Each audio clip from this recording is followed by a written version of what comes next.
Peace and blessings is real. First and foremost, I want to take this time and give all praises, glory, and honor to Yahweh, through his only begotten Son, Yahushua, for allowing this word to come out. And I hope you sincere brothers and sisters is edified by this word. And the name of the lesson is going to be called A Man's Children Will Determine Whether He Was Blessed or Damned After He Dies. Let me say it again, man. The name of the word tonight is going to be A Man's Children Will Determine Whether He Was Blessed or Damned After He Dies. In this word tonight, man, we're going to deal with legacy, okay? As a man, your legacy is everything. From the time you were born to the time that you leave this place, man. When you die, how you lived your life will be on full display. And the biggest way people are going to see how you really lived and who you really were and what you really stood for and what you really was about, they're going to see it in your children. Yeah, your children are going to be the ones where people are able to look at you and determine who you was. Yeah, man. It's going to be a cold-blooded word tonight. When a man dies, his children, okay, is going to determine whether he was someone that was considered blessed by many or considered to be damned by many.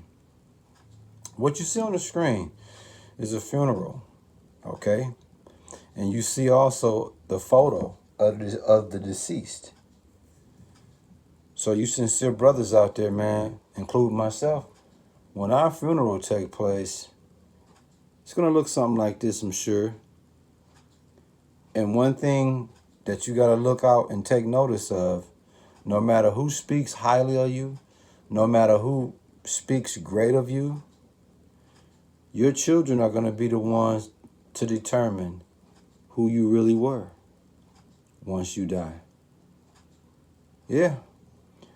We're going to come to you in the Apocrypha or Ecclesiasticus chapter 11, verse 28, and it reads, "Judge none blessed before his death, for a man shall be known in his children."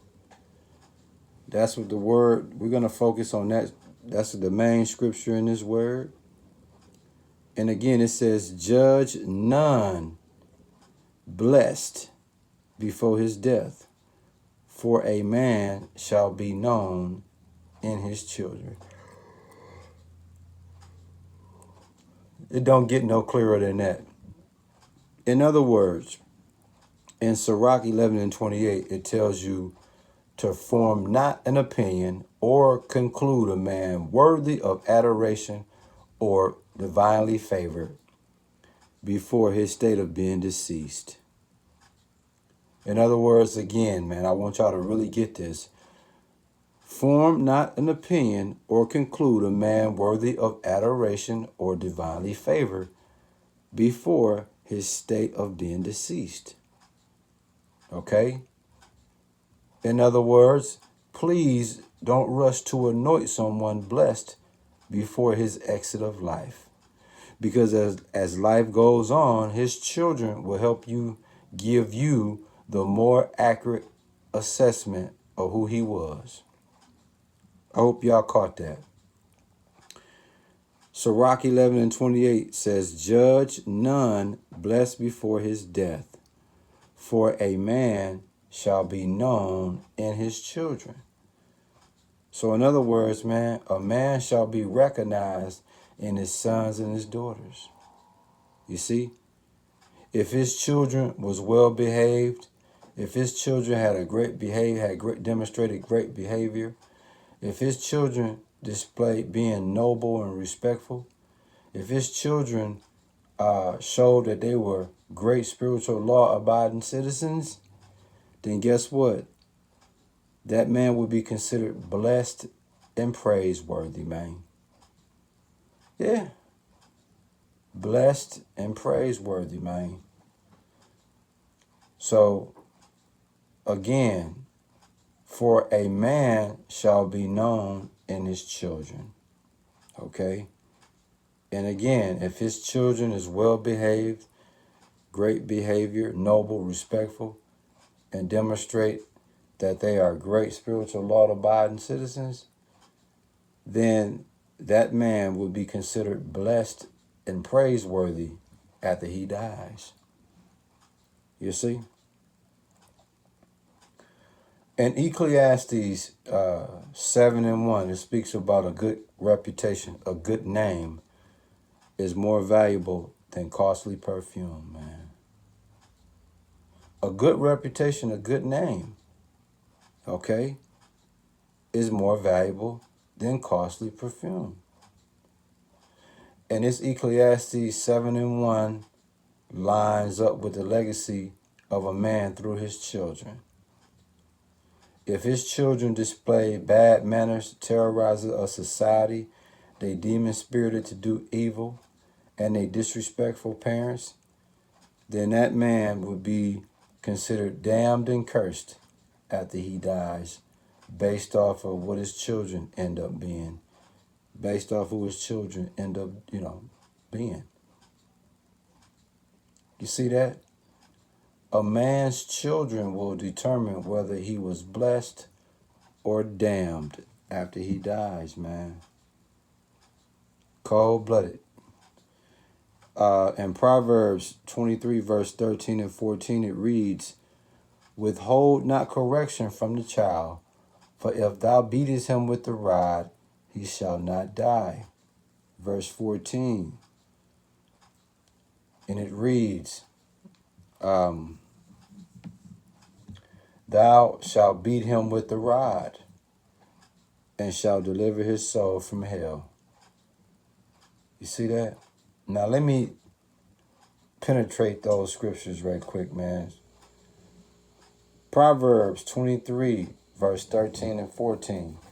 Verse 13, and it reads, "Withhold not correction from the child, for if thou beatest him with the rod, he shall not die." In other words, you discipline your child by way of ass whoops and beatings. You see? And in verse 14, it tell you, "Thou shalt beat him with the rod, and shall deliver his soul from hell." In other words, you are to take a stick or a tree branch and bust his head to the meat wide. Bust his head to the meat wide. And the scripture says, "And shall deliver his soul from hell." In other words, man, when you beat a child with a rod by way of correcting him, he's going to act like he was raised properly. He will be well behaved. And even if he had an encounter with the police, they would not harm him because of his dad's reputation, man. You see that? Cold-blooded, man. Cold-blooded.